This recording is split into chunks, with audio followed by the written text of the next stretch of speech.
Bismillahirrahmanirrahim.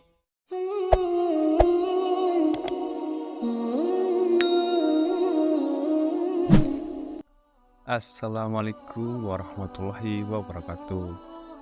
Syukur alhamdulillah kita masih diberikan begitu banyak nikmatan sehingga kita bisa bertemu di Senin ini. Marilah kita senantiasa bersalawat serta salam kepada junjungan kita Nabi Muhammad SAW. Allahumma sholli ala Sayyidina Muhammad wa ala ali Muhammad. Doa dan harapan kami semoga saudaraku semuanya selalu diberikan kesehatan, dilapangkan rezekinya, diampuni dosa-dosanya, dan dipanjangkan umurnya. Amin ya rabbal alamin. Sahabat beriman rahimahullah, salat adalah salah satu dari 5 rukun Islam yang wajib ditunaikan sebanyak 5 kali dalam sehari. Salat juga merupakan tiang agama dan menjadi amal pertama kali dihisab di hari kiamat.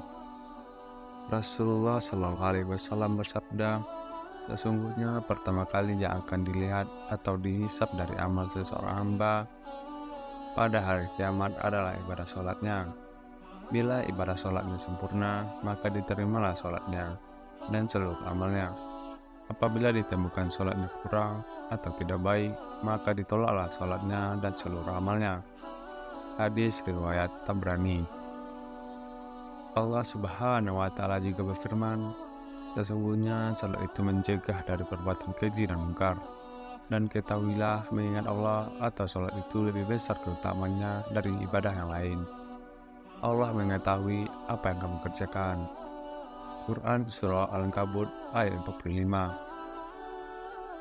Muncul sebuah pertanyaan, ada orang yang rajin sholat, tetapi mengapa sholat tidak mencegah dari perbuatan keji dan mungkar? Seperti mulut masih sering menceritakan aib orang lain, bahkan tak segan-segan untuk menghina dan merendahkan saudaranya sendiri. Ternyata orang seperti itu artinya masih belum merasakan manfaat sholat dalam kehidupannya. Ia tidak merasakan kenikmatan dari sholat yang dilakukannya. Maka besar kemungkinan sholatnya belum diterima oleh Allah. Mirisnya, ada yang celaka dengan sholatnya, seperti yang terdapat dalam firman Allah Subhanahu wa Ta'ala. Maka celakalah bagi orang yang sholat, yaitu orang yang lalai dalam sholatnya. Quran Surah Al-Ma'un ayat 4-5. Ibadah sholat merupakan hubungan antara hamba dan penciptanya. Diterima atau tidaknya sholat seorang hamba hanya Allah Subhanahu wa Ta'ala yang mengetahui. Selaku hamba hanya bisa mengetahui ciri-ciri atau tanda-tanda sholat seorang yang diterima oleh Allah. Sebagaimana dalam hadis qudsi yang diriwayatkan oleh Imam Al-Bazzar dari sahabat Abdullah bin Wahid Al-Harani. Sesungguhnya aku, Allah Subhanahu wa Ta'ala, hanya menerima sholat seseorang yang bersifat tawadu karena keagunganku, dan tidak mencela makhluk hidup, dan tidak membiasakan maksiat dan durhaka padaku, dan menghabiskan waktu siang untuk berzikir padaku, dan mengasihi orang-orang miskin dan ibnu sabil, dan kepada janda miskin, dan mengasihi pada orang-orang yang terkena musibah. Dari hadis tersebut dapat disimpulkan bahwa ada 6 tanda yang diterima sholatnya.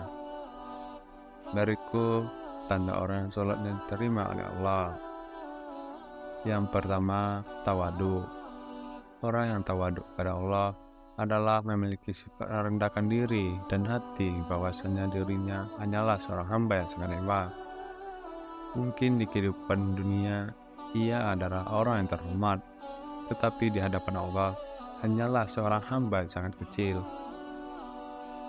Para ulama mengatakan, jika seorang hamba sudah berdiri di atas sejadah, mengangkat tangan untuk takbir, maka ketahuilah ia sudah meninggalkan dunia karena dirinya sudah menghadap Allah. Yang kedua, tawaduknya dalam sholat akan melahirkan sifat rendah hati dalam pergaulannya sesama manusia. Jabatan dan kekuasaan tidak membuat dia sombong karena tahu bahwa itu semua adalah amanah dari Allah. karena ia yakin bahwa hartanya tidak akan membuatnya lebih tinggi daripada orang lain, termasuk pengetahuan yang tidak membuat ia tinggi diri karena merasa pengetahuannya tidak seberapa. Rasulullah Shallallahu Alaihi Wasallam bersabda, tidak akan masuk surga orang dalam hatinya ada perasaan sombong walaupun hanya sebesar debu. Hadis riwayat Muslim. Yang ketiga, tidak mengulangi maksiat. Dalam hidup, seseorang pasti pernah melakukan dosa atau maksiat, baik yang disadari ataupun tidak, apakah itu besar ataupun kecil. Mungkin ia pernah sombong, menggunjing tetangga, atau menyakitinya, dan pernah memanfaatkan jabatan untuk memperkaya diri. Barang siapa sholatnya tidak menyebabkan dia menjauhi kekejian dan kemungkaran, maka sholatnya akan menambah ia jauh dari Allah. Dan orang yang diterima sholatnya tidak akan mengulangi maksiatnya dan selalu bertobat kepada Allah.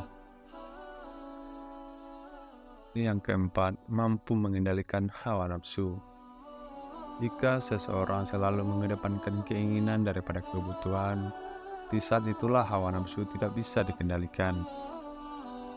Orang yang sholatnya diterima akan selalu mengedepankan kebutuhannya dan kemaslahatan orang banyak dibandingkan yang mengikuti keinginannya sendiri. Yang kelima, gemar berzikir. Orang yang diterima sholatnya akan cenderung rindu untuk menghadap lagi kepada Allah.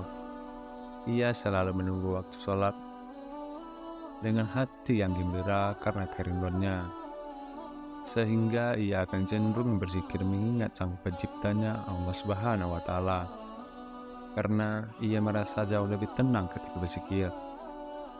Allah Subhanahu wa Ta'ala berfirman, yaitu orang-orang yang beriman dan hati mereka menjadi tentram dengan mengingat Allah. Hanya mengingat Allah, hati menjadi tentram. Quran Surah Ar-Ra'd ayat 28. Dan yang terakhir, membantu yang susah. Sikap dalam salat yang selalu melihat ke bawah akan tercermin dalam kehidupannya. Orang yang salatnya diterima, bukan hanya saat dia di atas, ia melihat ke bawah. Bahkan saat dia di bawah pun, ataupun susah, ia selalu melihat ke bawah. Secara tidak langsung, ia akan memiliki sifat sosial yang sangat tinggi. Ia akan cenderung membantu orang yang lebih susah daripada dirinya, sehingga ia akan dekat dengan sesama manusia.